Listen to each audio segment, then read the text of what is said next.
Hello, welcome to the Fridays at the Library for today. This is the intro to the Lit Review. I'm Rachel Brekhus, and this is my colleague Kimberly Moeller, and we are both reference librarians, research librarians with different specialties here in Ellis Library, and we're really glad to see you all here in person and two of you online too. So welcome. Just to get a little bit of a sense of who all you are, I'm bad with names, so I'm not even going to ask about names, but what I want to know about, what matters to me is kind of what subject, what kind of basic area are you coming from, just in case it helps us skew our examples a little bit. And I have a feeling people will be from all over, but I'll just ask. So just so quickly, what departments? Political science. Good.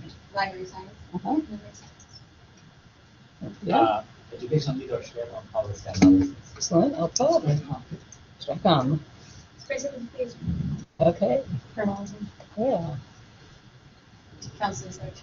Uh-huh. Special education. Visiting scholars, retail psychology. Very good. Very good. Okay, so yeah, it seems like a lot of social sciencey kind of people. That's good because we both do a little bit of social sciences. Management and special ed as well. So yeah, the social science theme continues. Excellent. And we were just going around departments. What department are you from? Natural resources. Excellent. So yeah, you're probably the most sciencey of everybody here. Yeah, alrighty then. Okay. Well, this is good because the example that I have of a lit review comes right out of social sciences. So I think this will work out. Yeah. So, oops, we're looking around a few things.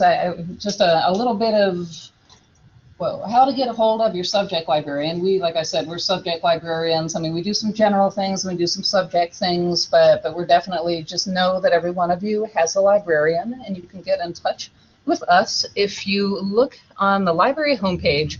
Easiest URL ever to memorize, library.missouri.edu, right? Easy. Under quick links, the very first one is contact us.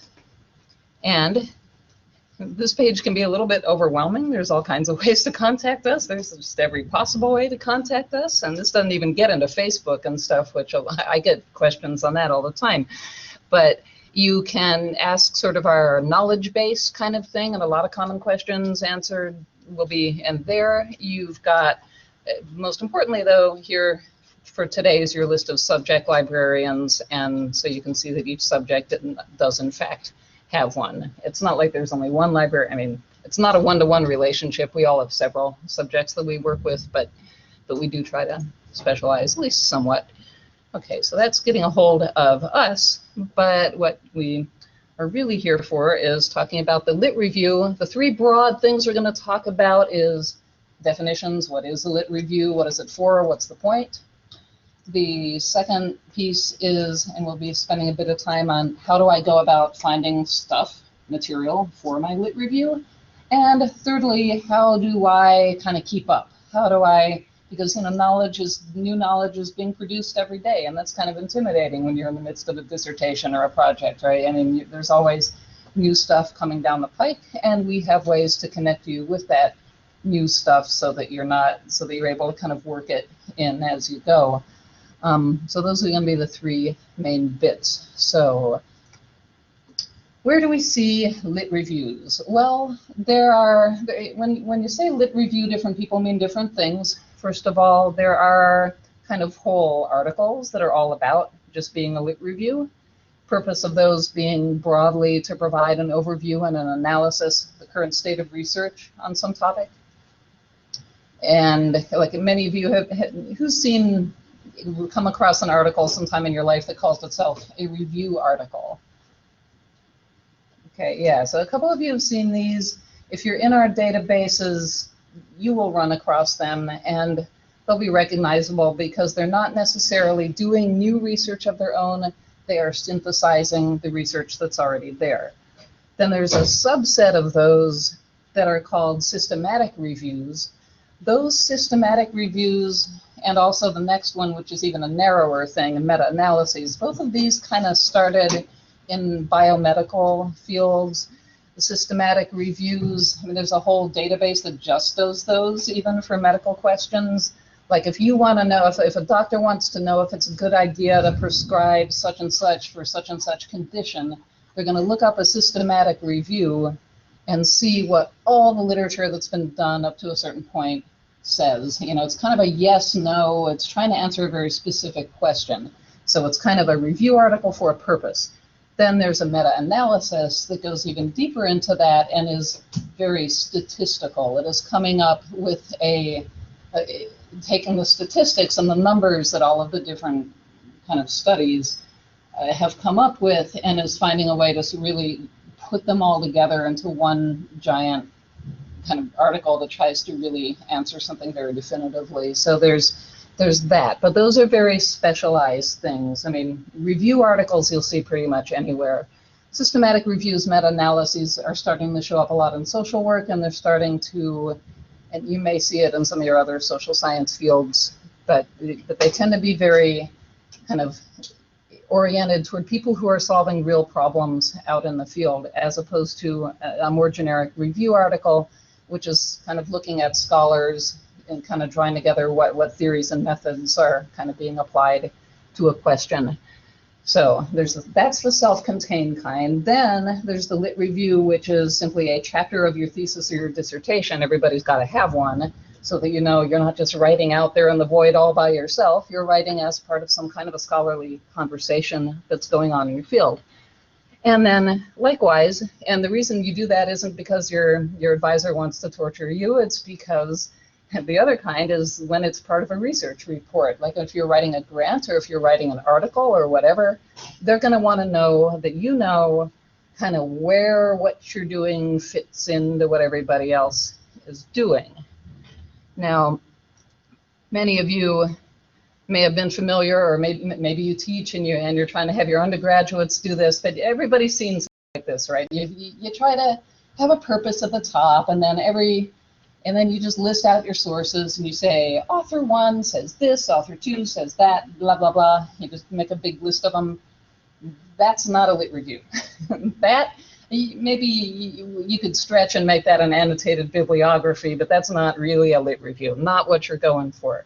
What you're going for is actually, and when they talk about the meta-analysis, this is where the analysis bit comes in. You are analyzing, you are picking something apart. You are looking and reading critically all these articles that you're reading, and you're kind of picking them apart as to what's the theory that they're using, what's the methods that they're using, what are the substantive issues that they're addressing, and then when you put that back together with all the different articles that you've read, it's going to look a lot more like this. You're going to have still your purpose at the top, but then you're going to have some kind of a theme, and that theme could be a substantive area. It could be a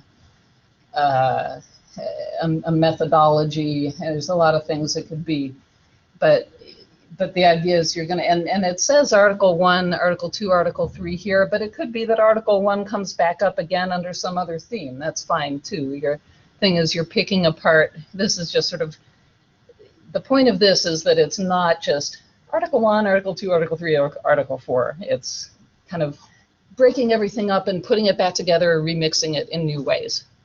And then coming to a conclusion about why it all matters and where your stuff fills a gap somewhere in that.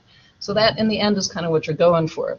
Now, here's an example of this third kind that I'm talking. This is a published article. I just, looked up an MU author, and turns out this is the Department of Sociology, this person. And she wrote this article, and let's see if I can move this thing somewhere else. Yeah, it doesn't seem to want to go anywhere. Well, Yeah, I can't close the panel. So. yeah. Oh well, I'll live with it.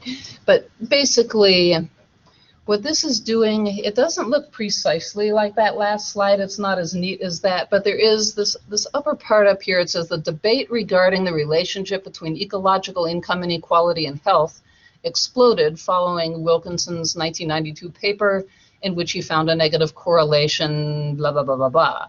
The resulting inequality hypothesis, and then she cites somebody else, argues that blah, blah, blah, blah. And so what she's doing up there, this is the introduction. This is where she's summing up, because she's read all these different articles, she is summing up what is the sort of the seminal paper that everybody's kind of, where a lot of these arguments are coming from based on it, or starting with it. She's kind of identifying a really important paper, and then she's identifying kind of sides that people have taken, arguments that people have started putting together on theory and methods, or well, on a substantive issue.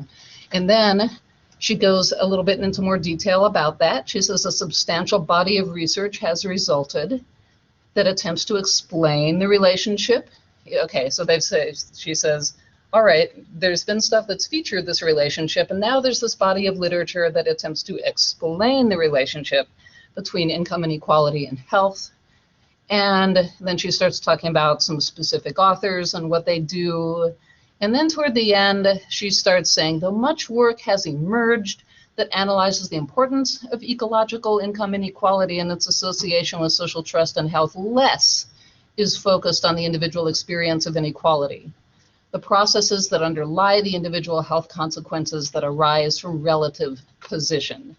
So in that sentence, she has established, okay, all these articles do all this stuff, but they don't do that.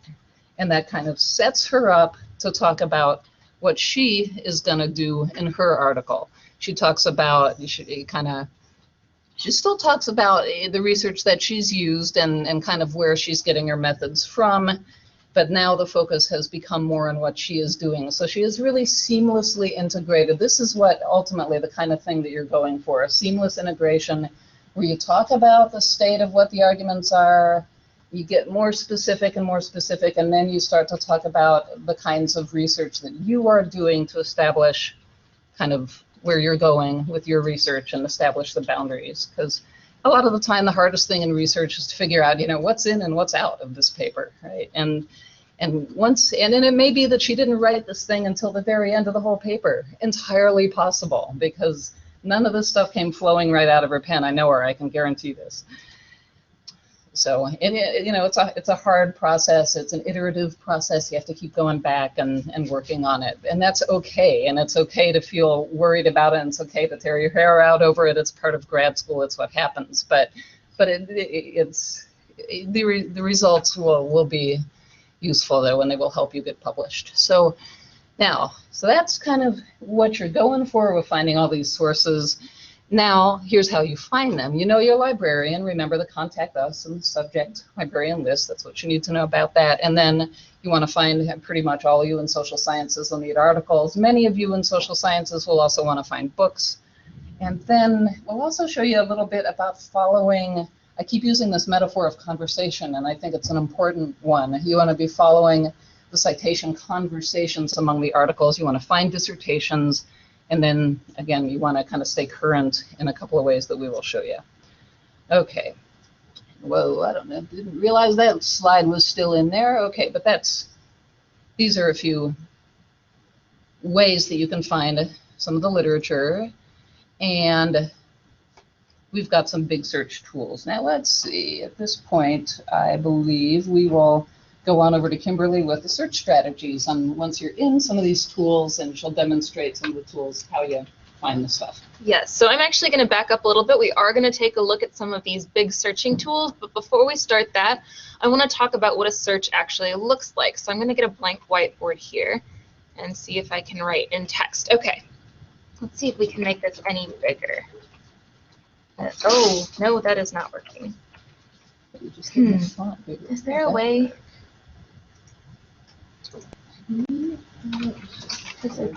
It's super tiny for those of you that are in the classroom. I don't know if you can see this. Or I can do, if you tell me what you're putting in that whiteboard, I can put it on this whiteboard. There we go. Okay, that worked. But yes, if you could put it on that whiteboard as well, because it doesn't look like it lets me click back in and get rid of what I've done before. Very. Okay. They changed our presentation formatting over the summer, and I'm still getting used to it. But okay. So I'm going to be typing it in on here so our online students can see it. Rachel's going to be writing what I say up on the board over here. There are a couple parts that you want to think about when you're creating a search strategy. The first is, what are you actually interested in researching? I'm going to use an example topic. For those of you that are in front of computers in the classroom, feel free to open up the web browser and try your own topics. If you already know what you're researching, go ahead and research your topic instead of mine. I'm just going to use an example of how do video games impact education of young children, or how do video games impact literacy with young children. So the first thing is, okay, well, I have my question. I know what my question is, and deciding on a topic is a whole different conversation. But once you know your topic, you have to pull the keywords out. So I've told you my topic. What are my keywords? Video games, absolutely. So video games is one of them. I've got video games.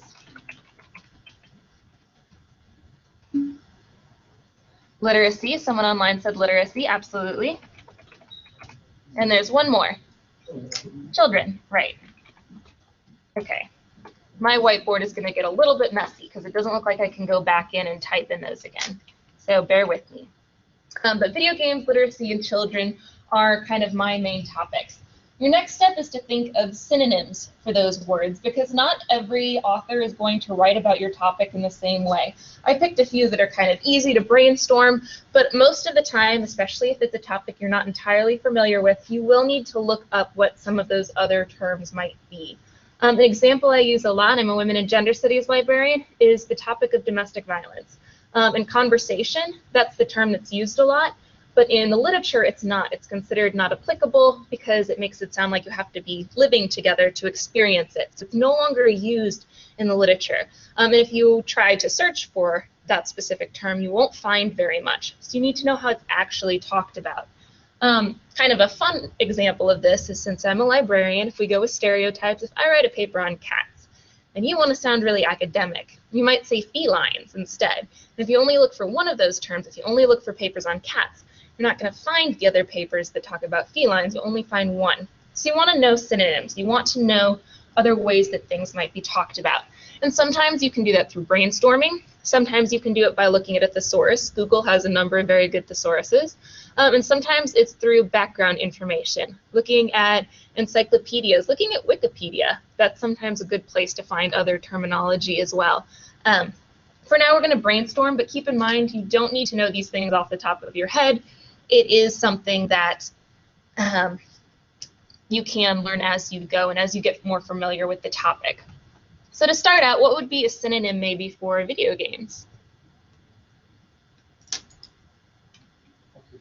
Sure, computer games. So let's put that in here. We're going to have video games or computer games. And it doesn't let me move these around. My whiteboard is very frustrating. So video games or computer games. Okay, what about for children? Kids, absolutely. Any other ideas? Youth, someone said online students, great. And you could go on and on. What about for literacy? Okay, I heard reading and learning. Absolutely, reading, learning. I'm going to put education in there as well. So you get the idea. You could keep going and going. The more words that you come up with, the more things you're going to find. Rachel's already doing this in the classroom, but our next step is to link those words together. You don't just want to put them all into your search engine or into your database. And by the way, all of this works in Google as well. It's not just in the library tools. This works everywhere across the board. Your next step is to actually connect those words. And we do that using something called Boolean Operators. And that's not important, but the words you do want to remember are and or. These are going to be your linking terms. And makes things smaller. It makes your search more narrow. That is, I know, something that sounds kind of strange, but think of it like a Venn diagram where you have those two circles and you only want the bit that overlaps in the middle. So you put and between the different parts of your search. I'm going to put and between my different search words. Yes. Wow. I don't know if those of you online heard, Rachel just made a joke saying you want to date someone who's both good looking and possibly wealthy, but anyway, so you put and between the different parts of your search. You put or between your synonyms, because you're saying, okay, I don't care if this article talks about children or if it talks about kids, either one of those is fine, as long as one of them is included. So we're going to put or between all of our synonyms. And again, I wish that I could share a Word document or something with you so this would be a little bit easier. But it won't let me. Or. Okay, or. So you've got all your Boolean operators in there. I realize on the screen this looks a little sloppy. You'll see it written out in a little bit in a database and it'll look a little cleaner. The next trick is using something called truncation. And truncation is basically just an asterisk. You use truncation at the end of word stems. So for example, if I did education with an asterisk, I'm going to get education and educational. I also might decide to do educate that. Oh, that's terrible. And that just erases everything. Really wish there was a way to share a Word document. Okay, well, I'm going to start writing potential truncations down at the bottom. I'm sorry for those of you online. If I wrote educate with an asterisk there, I would get educate, educated, educating, education, educational, all of those words without having to write it out multiple times. This is often used for plurals. For example, we have in our search the word children. If you do child with an asterisk, you'll get both child and children. Kid with an asterisk, we'll get kid and kids. So there's always asterisks that can be used to expand things out most frequently for plurals. Literacy, you might take the CY off the end and just do litera, and you'll get literate or literacy. You might also get literature at that point, so you might start getting things that aren't as relevant, so that is something you want to keep in mind. I use the example of if you're looking for geology and you do geo asterisk, why might that be a problem? Yeah, you'll get geography, geometry, George, a bunch of stuff you're not necessarily looking for. The other trick beyond truncation are quotation marks. In quotation marks, you put around a phrase. So anytime you have more than one word, you want to group it together with quotation marks. In our particular search, video games and computer games are going to be the ones that we want to use quotation marks on. And again, I don't know if I can do that very well on this particular screen. Ha, that worked. Success. Okay, so by putting it in quotation marks, I'm saying I want this phrase. I want the phrase video games as one search term.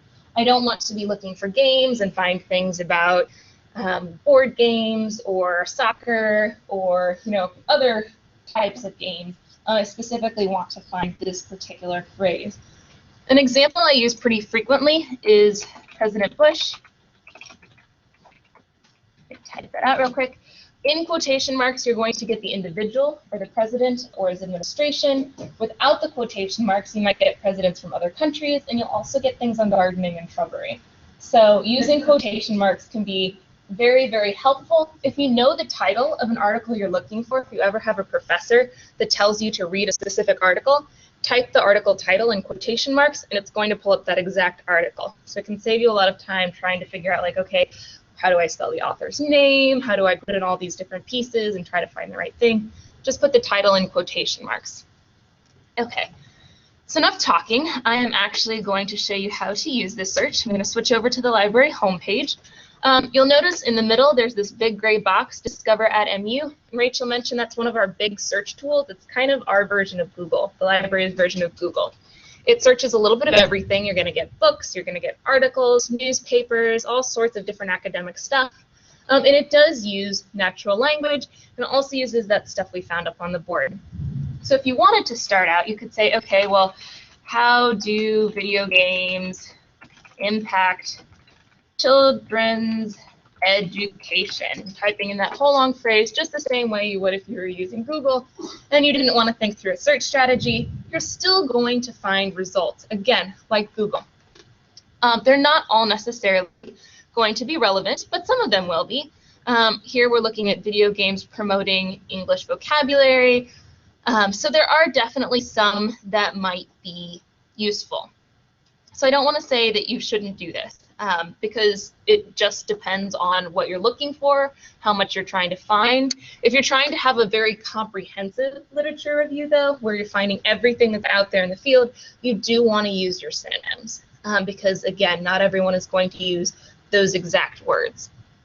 And there are also a lot of limiters. We'll get into that. Actually, I'm going to show you that now. Sometimes people will choose to limit to things that are peer-reviewed. Does anyone know what peer-reviewed means? What does it mean? Yeah, go ahead. It's been put through peer review. Reviewers that are experts in the field have evaluated it and edited it and deemed that it's worthy of being published in professional. Yes, that's exactly right. So people who are experts in the field have looked over it, they've reviewed it, but everyone who looks at it, usually it's a panel of 3 to 5. All 3 to 5 reviewers have to say, yes, this is excellent material before it gets published. So you know if it's peer-reviewed, it's considered very academic. It doesn't mean things that aren't peer-reviewed can't be academic. I don't want to say that. It's just if it's peer-reviewed, someone's already done that evaluation for you. It makes your job a little easier. Some professors you'll run across will require that the materials you use be peer-reviewed. Not all of them will, but again, that's just kind of what it means. I am going to check that box for now. But again, just know, it doesn't mean you have to use things that are peer-reviewed. If you're looking for newspaper articles, if you're looking for something else entirely, don't check that box. But I just want to point out that there are a lot of limiters. You can limit by date. I'm going to say for our purposes, we only want things that were published within, say, the last 5 or so years, from 2010 on. So very, very recent look at the literature. So there's still a fair amount of research that we could look at. So just so you can see how that works. However, I do want to point out the difference it makes when you use those Boolean operators and use the search terms that we wrote up on the board. So I'm going to clear my search field here, and you'll see it's already broken down into different lines. That and is already included, so it's already starting off using these terms that we talked about before. The and is already put in there. You can add as many fields as you want. There's a little plus button. You can just keep going and say, okay, well, I have a very, very, very, very narrow topic, and I must have many fields. So you can have as many as you want, and you just put all of your synonyms on the same line. So each one of these lines is for a different part of your search, and you put all the synonyms on that one line. So I'm just going to type in that search that we have up on the board. So I'm going to do video game with an asterisk and quotation marks, or computer game, quotation marks, and child with the asterisk, or kid with the asterisk, or youth, or what was the other one we have up there? Students. Sense. Again, I'm using an asterisk a lot because it's always good to have the plurals. We'll start with literacy, or reading, or learning, or education. And again, with the educate, with that asterisk. So if you were online and you couldn't really see for that whiteboard, these are kind of the search strings that were created with our asterisks, with our quotation marks. For those of you in the room, again, I'm just typing what we have up on the board. And I'm going to run the search. And you'll see that we went and over doubled our search results, or just about doubled our search results. I'm searching something right now that is very commonly looked at. It's a very broad topic. It's something that a lot of people clearly have done research on. Your project won't necessarily have that many resources. So if you only find maybe 10 articles, add synonyms. And you'll find more. It might mean you're not searching the right term. It might mean that you need to try a different location, but this is a good place to start. Once you've gotten to that point, there are a couple ways to actually access an article. Some have this PDF full text link. You just click on that. It's going to open it right away. You can save it, use it, do whatever you want with it. And some of them instead, going back, have this button that says Find It at MU. And I want to point that out because the search we're running doesn't have every database that the library has in it. So that Find It at MU doesn't mean you don't have access. It just means it might be located somewhere else. So you want to click on the Find It at MU button to see where you can get that material from. A lot of times it's just going to be in a different location. This little bar will pop up on the side, and it's going to say, okay, you do have access. It's just in a different place. It's one extra click. But again, that Find It at MU button still means you have access to the article sometimes. Occasionally, let's see if I can find an example. Go away, little box. Okay. Nope, that one we have. Once that MU Libraries logo pops up, it means it's one that we have. By the way, on that search, you can add a line, if you're wanting to narrow things down, a lot of grad students like to narrow down if they're looking only for articles that use a certain methodology. That is totally legit too. They may explain a different methodology if you want to switch it. Absolutely. And we are going to talk about that in just a second. Okay. Well, I'm not finding one. It turns out my search, apparently MU does have a really good collection in this.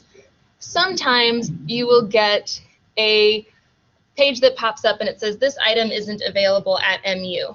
But right underneath those big bold letters, it's going to have a link that says request a copy. If an item is ever not available, if you can't access it, there's always a link that says request a copy. So it still means we can get it for you. It just means we're going to borrow it from another library. And since so many articles now are electronic, it's a matter of emailing the PDF.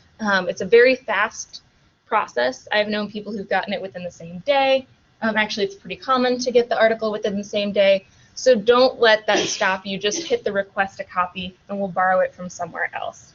There should never be anything you find on these searches that you can't access. Okay. So that's a very quick overview of how to run that search. If you go into the article link itself, if you click on the title, there are a couple things I want to point out. One, you get a bit more information. So if you want to read a little bit more about that article before you download it or before you decide to use it, you can do that. Two, there's this toolbar on the right-hand side that's very useful. One option is to cite your source. Since I know a lot of you come from all sorts of different backgrounds and departments, there's a range of citation format. There's APA and Chicago and MLAs on here. So most of the common formatting styles that you would need. I don't necessarily recommend copying and pasting it in. Sometimes the database does strange things. You can see in this case it's decided that the title's in caps lock, and you don't want to just copy and paste the caps lock over and turn that in. But it does give you all the information you need in one place, and usually in the correct format. So if you're unfamiliar with what a citation format should look like, you can come here and see. So cite is a really good button to know. So is permalink. The URL that's up at the very top of the page will not work if you send it to yourself. It's based on the time you've tried to log in, the location you've logged in, a number of different things. But if you try to email it to yourself, it's going to give you a page error, which can be really frustrating. If you're doing literature review, you find 40 articles and send them all to yourself, and then you can't access any of them.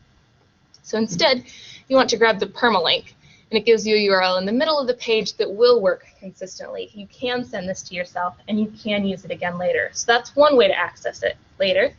Another way to access it later is to create a login. You'll see at the very top there's an option to sign in a folder.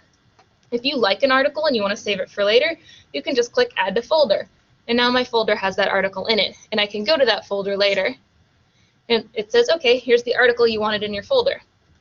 I can go back to my search, and you'll notice that that folder is highlighted over here. So even if you're just wanting to do a quick run through, say you came up with 400 articles and you just want to skim the titles real quick and go back and look at them later, you can say, okay, well, I want that one, and that one, and that one, and I'll come back later. And then you go up to your folder. At some other point, you log back in, you go to your folder, and all the articles you've selected are there. You can organize them and arrange them. So again, you want to make sure that you create a login for this. Right now, I'm not logged in, so as soon as I close the browser, that folder is going to disappear. It's only based on my particular time that I've showed up and said, okay, right now I'm using this computer and I'm sending things to a folder.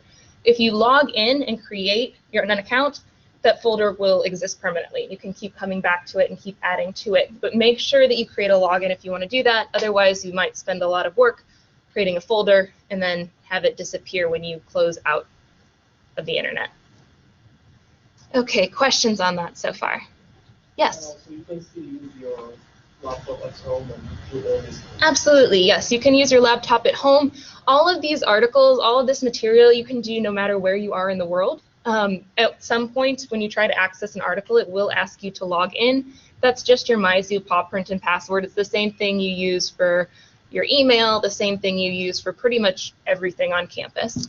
But yes, all of this can be done at home, even if home isn't in Columbia or isn't on campus. But when you're using this is not your paw print and password, correct? Right. You create an account. Yes, when you create an account, you can use that if that's what helps you memorize it. But when you create an account, that's your own personal account. You can set it up with whatever login information you want. Yes, so if you do decide to create a folder, that's not at all tied to your Mizzou ID. Yes? Can we create some folders inside the folder? Yes, Different topics? absolutely. You can create subfolders. Yes. However, that said, I think at this point I would make a plug for, I mean, if you're mostly grad students here, you should, instead of even messing with the folders in here, because this is just one database. Right? Yes. It better to use the citation management tool like Zotero, EndNote, Mendeley, one of them, because then no matter what database you're in, you can suck it all into, and you can have subfolders all you want. And that was going to be the last thing that I touch on in this toolbar. There's the option to export. And Rachel was just talking about citation management tools. If you're using a huge number, or even if you're using a generally large number of citations, using a citation management tool is incredibly helpful. We have 3 of them that are hosted through this campus, and they all have workshops just like this one, different Fridays this semester. There's Zotero, EndNote, and Mendeley. You can send, like you can see, it's just an easy link here. You can send your citation to it. It creates bibliographies for you, so you just have to check off the articles you want and send it to Microsoft Word, and it creates the whole bibliography for you in whatever format you want.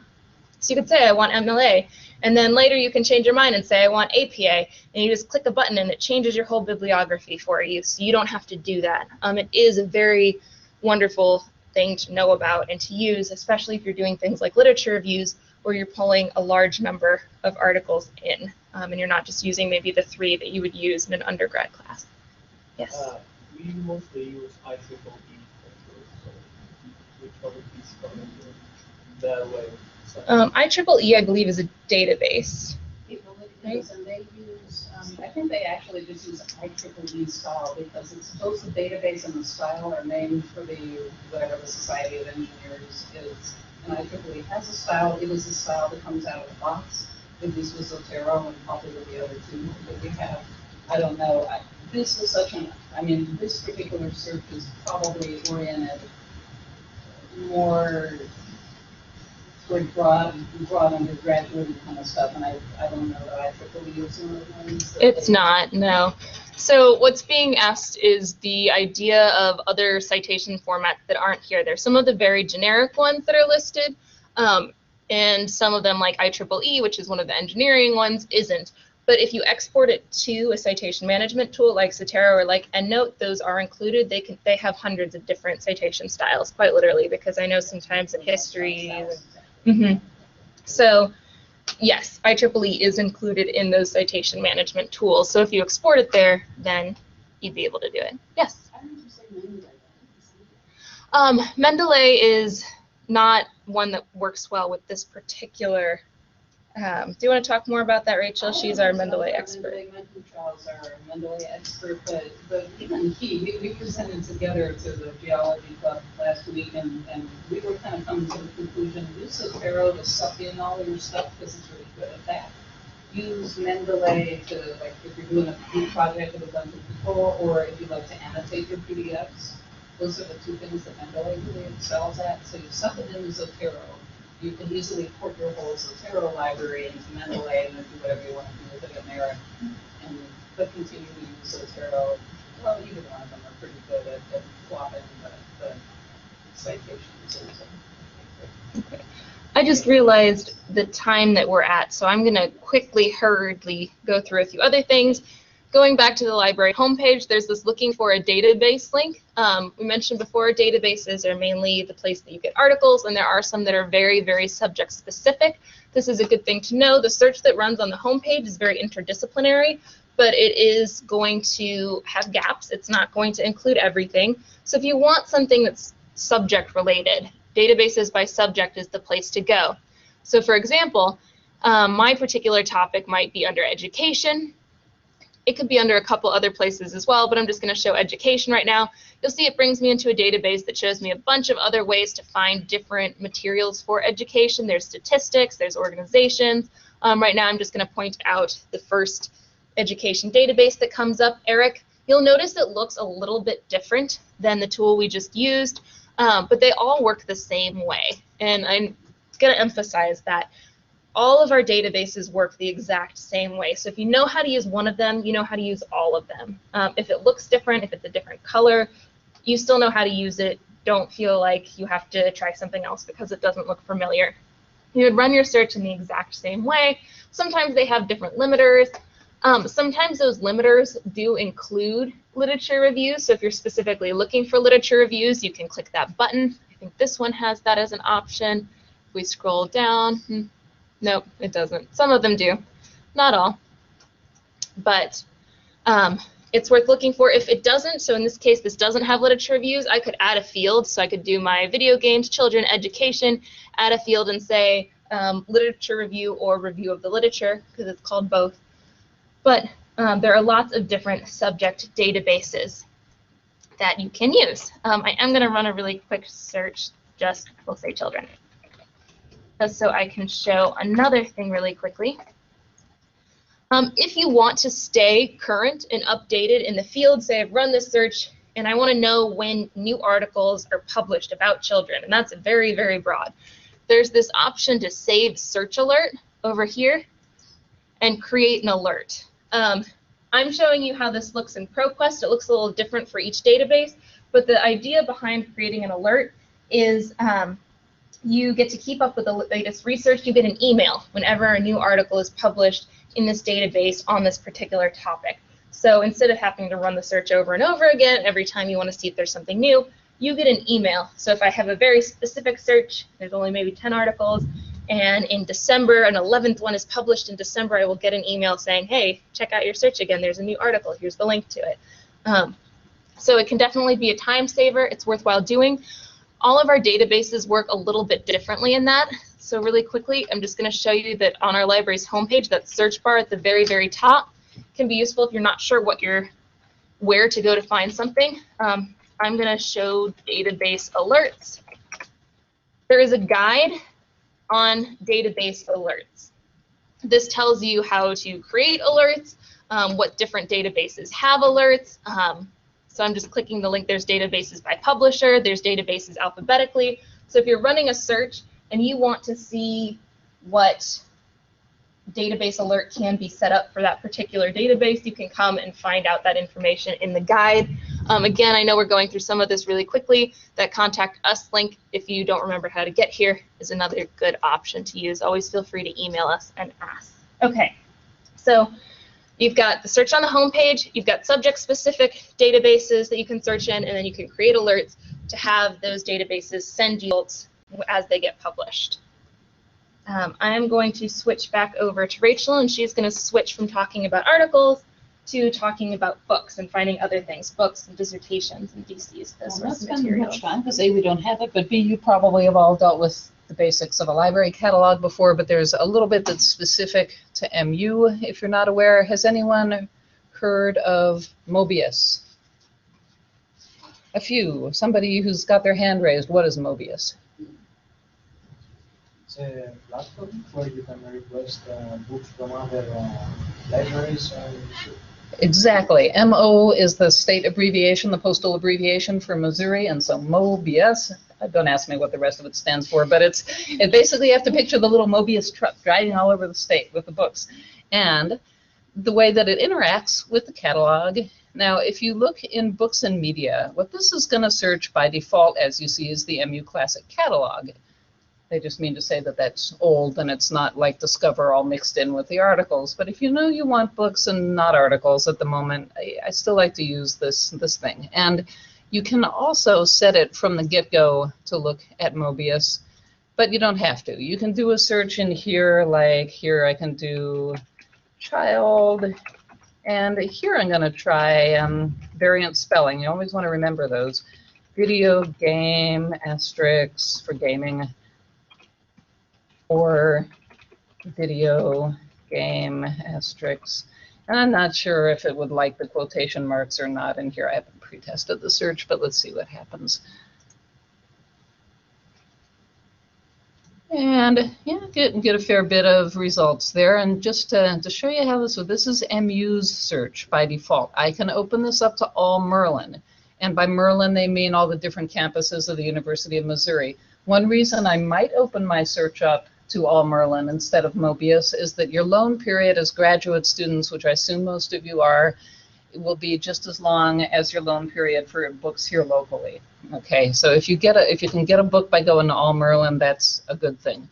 And then, but you can also hit the search MOBIUS button. Notice, okay, so if I go to all Merlin and I hit search, I go from these 262 results up to 555 results. If I scope it all the way out to search MOBIUS, we'll see if it brings the search over. Apparently they've got a new kind of search engine that they use for MOBIUS, and I may have to do the whole thing again. But no, it looks about right, 10,000 some hits.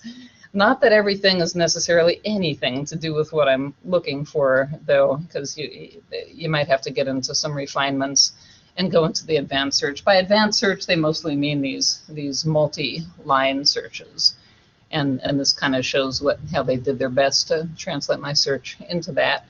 What you can do in a case like this is I can put my OR up here, and I might want to change that to I want to get that in the subject, or maybe I want this thing in the title. That's a way to narrow stuff, and you can do that in a lot of other databases too. And oops, and then I hit search.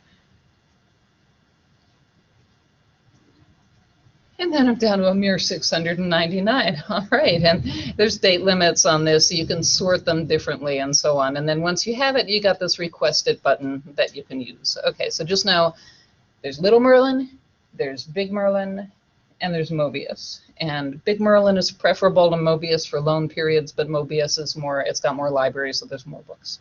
So, and they will also occasionally even lend videos and stuff. So if you're looking for DVDs and we don't have one or it's not available, and check with them. But if you want us to buy a DVD, let your librarian know. We'll probably do it. Okay, so that, and then finally a way to keep up with things is dissertations. There, the thing to know is simply, as with search alerts, if you just put dissertations in here, because often you want to know kind of what dissertations look like in your field or from your advisor, like past dissertations and stuff, and you're writing one just to get an idea. If you go to dissertations and theses, whoa, it looks totally different than when I clicked on it an hour ago. Wow, it's interesting. Okay, well, this is supposed to be in like 2 columns. I don't know what happened. It's giving me the mobile thing. Maybe it's the sizing. Ah, thank you. Yes, much better. And so current research at MU is a ProQuest product. It'll give you 1995 to present from MU, but somewhat inconsistently.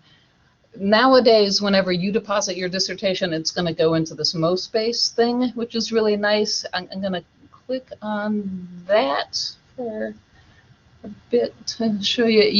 It's really nice. You can browse these by thesis advisor, so you can look at all the ones that your advisor has been the advisor on.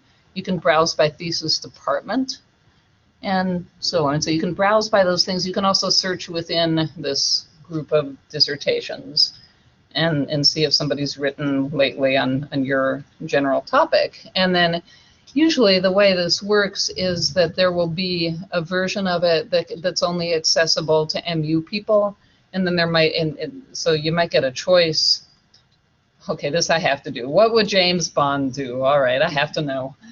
And it's restricted, but don't let that hold you back. You proceed to the login screen, because usually it's just restricted to people at the institution, because what probably is going on is this person's going to make their dissertation into a book because it's got such a catchy title. And so they don't want it just out there in the world too much. And this is something you'll eventually think about too, how much you want to maybe restrict access to it. But we do like to store it in MoSpace. The upside is once they leave, you know, that URL, we give it a URL that it is a permanent URL. They'll be able to link to it. People that they're, you know, who are hiring them potentially can easily view it, and it's a good thing to do to have it in here, plus it's required. So, but you can make decisions on how much you want to let it show.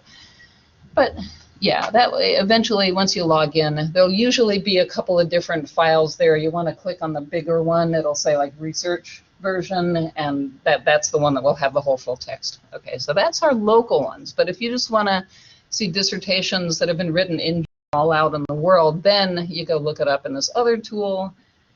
It covers way back to 1861. And then usually when you find something in there, you end up moving on to the requesting it through interlibrary loan. If it's not an MU thing, we don't generally buy other institutions' dissertations.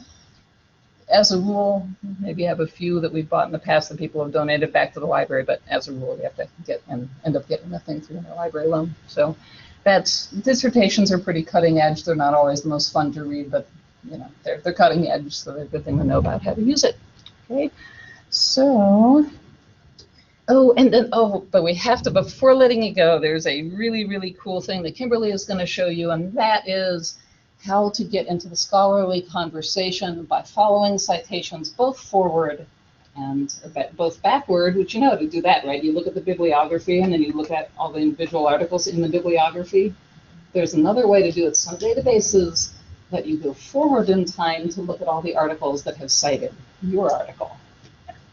And the reason this kind of connects is if your dissertation is in MoSpace and you want to have open access, if you're choosing to publish a book, you might not because you want people to buy your book. But if you're not going to publish a book on your dissertation and you want people to have access and to use it, putting it in MoSpace makes it findable through Google and specifically through Google Scholar. So other academics can find it, they can cite it, and in the academic world, citations are kind of like currency. They're very important. The more citations you have, the more highly regarded your work is. And one of the tools that does this is Google Scholar. And how many of you, show of hands, have used Google Scholar before? Okay, a few of you. Google Scholar is a very nice tool. If you're more comfortable using the Google search platform than our databases, it's another alternative. Indiana just raised her hand. Do you have a question? Maybe she's just she might have been just a user of Google Scholar. So it's good to know. Again, it's very worthwhile looking into. The one caveat is not academic information is not all free. A lot of articles cost money to buy. So when you search Google Scholar, sometimes you're asked to pay money for those articles. You should never, ever, ever pay money for articles online. You do. You pay money to the University of Missouri in the form of tuition, and the University of Missouri pays for those articles through the library. So don't buy articles online. What you want to do is link Google Scholar in through the library. So you'll see at the very top there's this option for settings. And you can do this on your home computer, you can do it on tablets, you can do it on your smartphone, whatever device you want to use, link it in through the library. Sometimes the settings buttons is up at the top, sometimes it's on the side. And once you've gone into settings, there's an option for library links. So you go to library links, you type in University of Missouri because that's where you're a student, and you'll see this computer already has it done. But you'll run the search. It's going to give you a list of the different University of Missouri campuses, or ones that have the word Missouri in it. And what you're looking for is that find it at MU. If you'll remember, the database searches we ran had that find it at MU button. You want that same button to pop up when you're searching Google Scholar. It also shows up in Wikipedia. So if you're interested in looking at their citations down at the bottom, just kind of another nifty thing that once you've linked it in will do. You save it, it's going to ask for your login. That is just your MyZoo paw print and password. And then you can run your search and use Google as, you know, the search that it is. So in video games and children's education. You'll see it's going to come up with a number of things. This first one is a book, so that's just going to transfer you over to Google Books. That works a little differently. Books and articles are different. If you see the Find It at MU button, it means this is not a free article. It is one that would have asked you to pay. Sometimes you'll see one that says just PDF or that doesn't have anything. That means it was free. This one you could have accessed for free, but the rest of them would not be available unless you paid for them. Yes. Well, it might be. Well, ResearchGate has all sorts of different things involved. So that one you might have been able to get through ResearchGate. Sometimes authors will publish their own articles there before they send them out, so they're not locked in by copyright of the journal that published it. Or sometimes they ignore copyright. Or sometimes they ignore copyright and say it's their article and they're going to do it anyway.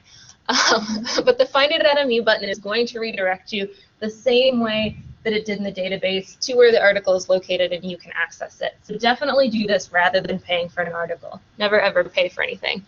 If MU Libraries doesn't have it, again, it's one of those things where that this item isn't available will pop up, but you'll have the option to request it. Okay, so that's Google Scholar. And Rachel mentioned that you can follow citations forward. And you'll notice here underneath the article, the very left underneath the article, it tells you how many times this article has been cited.